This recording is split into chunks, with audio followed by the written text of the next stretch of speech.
Salam müəllimlər, xoş gördük və bizim sonuncu hərəki qabiliyyətimiz dözümlülük qabiliyyətidir. Dözümlülük nədir? Dözümlülük ümumiyyətlə ə, səbir, təmkin tələb edir. Yəni bir dəvəni gözümüzün önünə gətirsək, hansı ki bu dəvə çox asta yeriyir, amma uzun müddətli yeriyir və dözümlüdür və səbirlidir. Və dözümlülük qabiliyyətinin tərifini oxuyanda artıq bilirik ki, dözümlülük qabiliyyəti nədir? Uzun müddətli işin başa çatdırılması və ona qarşı dayanma qabiliyyətidir. Və qüvvədə olduğu kimi, qüvvənin komponentində öz adı çəkilirdi. Yəni, ümumi qüvvə və qüvvə dözümlüyü. Dözümlülük qabiliyyətində də komponentinə baxsaq, ümumi dözümlülük, bir də sürət dözümlülük. Ümumi dözümlülük nədir müəllimlər? Ümumi dözümlülük orta və uzaq məsafəyə qaçışlardır. Buna aid olanlar ümumi dözümlülükdür. Cross qaçışlarıdır. Asta templə uzun müddətli qaçışdır. Velosiped sürmək, üzgüçülük. Bunlar hamısını ümumi dözümlülüyə aiddir. Yəni, birbaşa dözümlüyü inkişaf etdirən hərəkətlər hamısı ümumi dözümlüyə aid olacaq. Gəldik sürət dözümlüyünə. Sürət dözümlüyü nədir? Yüksək tempi uzun müddət saxlamaqdır. Yəni, yüksək tempi uzun müddət saxlamaqdır.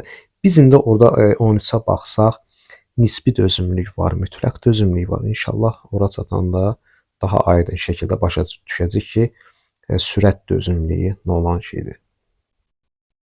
Yaş dövrü 11 yaşdan yuxarı inkişaf etdirir. Əlaqəli olduğu sürət, güc, ərgənlik qabiliyyəti, metodlar,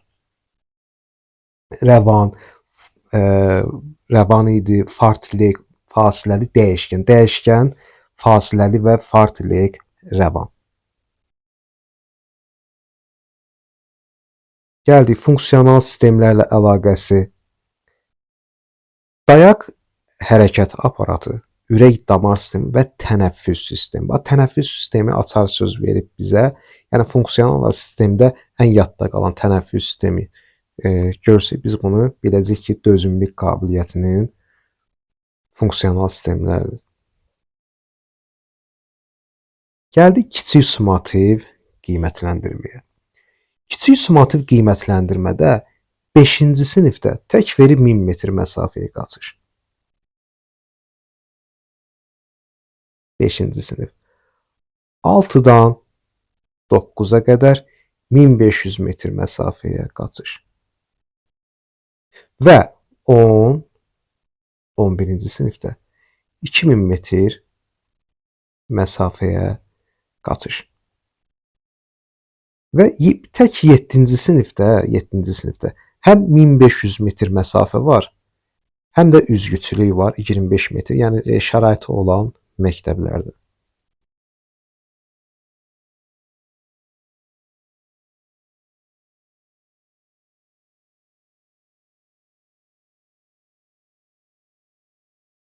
Diaqnostik qiymətləndirmə. Diaqnostik qiymətləndirmə 6 dəqiqəlik qaçışdır.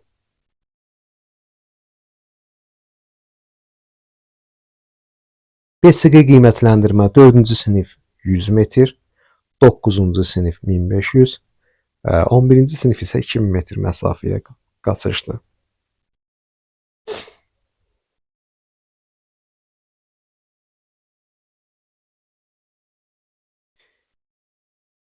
Ümumi dözümlülük, bayaq dediyim kimi, aşağı intensivli yükün uzun müddətli başa vurulmasıdır. Yəni, ümumi dözümlüyə aid olan, yəni aid olacaq ümumi dözümlüyə uzaq məsafəli qaçışlardır, velosiped sürmək, üzgüçülük, dərəli təpəli yerlərdə qaçış, bunlar olacaq ümumi dözümlüyə aid. Xüsusi dözümlülük isə hər hansı ixtisas sahəsinə aid, yəni olan hərəkətlərin ayrı-ayrı ixtisas sahələrinə. Xüsusi dözümlülüyün növləri. Xüsusi dözümlülüyün növləri, müəllimlər, var koordinasiya dözümlülüyü, var statik dözümlülüyü, var dinamik dözümlülüyü. Koordinasiya dözümlülüyü texniki taktiki hərəkətlərin dəfələrlə təkrarlanması, texniki taktika verir və dəfələr sözdə aparır bizi dözümlülüyə. Statik dözümlülük bir işin uzun müddətli saxlanması, dinamik dözümlülük bir işi uzun müddətli icrası. Yəni dedik başqa hərəkət qabiliyyətləri dinamik statik varsa, bax çeviklikdə demişdik ki, bundan qabaqki dərsdə leylək duruşu, məsələn qaranquş duruşu, ayağını düz saxlayırdısa, bu statikdir, sadəcə çeviklik. Amma burada isə bax uzun müddətli varsa, hərəkət icra etmə varsa, bu dinamikdir. Amma saxlama varsa, təbii ki, bu uzun müddət verirsə, bu da olacaq xüsusi dözümlülüyün növü statik dözümlülük.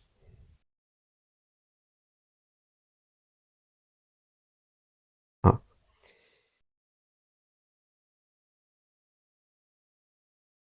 12-yə baxsaq deyir ki, dözümlülük hərəkət qabiliyyətlərə görə. Aha, xüsusi dözümlükdə, yəni tərifini götürsəydik, orada var idi sürətdə, qaçışda sürət dözümlülüyü, tullanmalarda sürət, güc, ərgənlikdə və s. Ərgənlik dözümlülüyü. Amma dözümlülük hərəkət qabiliyyətlərə görədirsə, burada 4 dənə hərəkət qabiliyyət götürülür. Sürət götürülür, sürət dözümlülüyü, sürət güc dözümlülüyü, qüvvə dözümlülüyü, bir də koordinasiya dözümlülüyü. Onu da PDF-də var. İnşallah oxuyarsınız. Orada da açar sözlərlə tapmaq olur. Orada da davamlı gəlir.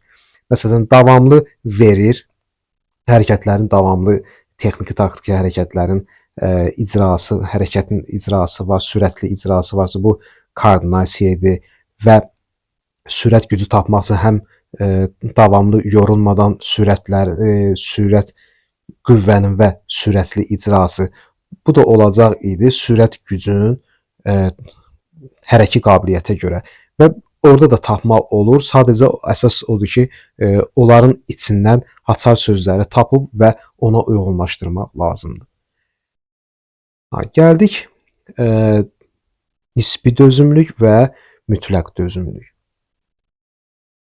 Mütləq dözümlülük nədir? Yəni mütləq dözümlükdə sürət, qüvvə, bir də koordinasiya, bunların heç biri nəzərə alınmır. Heç biri. Çünki mütləq dözümlülük, məsələn 3 kilometr, 5 kilometr məsafəyə, uzaq məsafəyə qaçış, bu yalnız mütləq dözümlülüyü inkişaf etdirə bilər.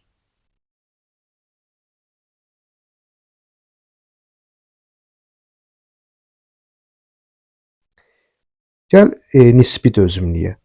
Nisbi dözümlükdə isə koordinasiya, sürət, qüvvə.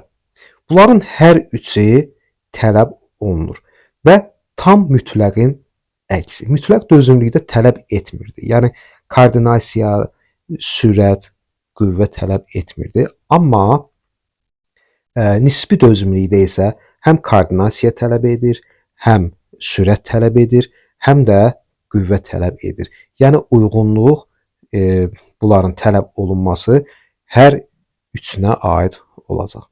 Məsələn, buna misal çəkək koordinasiya. Koordinasiya dözümlüyü. Məsələn, bir misal çəkək, deyək ki, uzun müddət topun ayaqla çilənməsi. Aha, biz bunu hardan bilək ki, ya? Bu koordinasiya dözümlüyüdür və dözümlüyüdür. Burada uzun müddət sözün verir. Uzun müddət isə bu dözümlüyüdür və topun ayaqla çilənməsi. Biz bunu biləcəyik, bu artıq nisbi dözümlüyüdür və koordinasiya dözümlüyü. Gəldik sürət dözümlüyünə. Bayaq dedim, sürət nisbi dözümlükdə əvvəl onun komponentini deyən. Dedim ümumi dözümlüyü var sürət dözümlüyü. Bax deyir ki, yüksək tempin uzun müddət saxlanması, yüksək tempdə uzun müddət saxlama varsa, bu da aid olacaq sürət dözümlüyünə. Gəldik qüvvə dözümlüyünə. Qüvvə dözümlüyü hərəkətlərin çoxsaylı təkrarı. Bax, hərəkətlərin çoxsaylı təkrarı.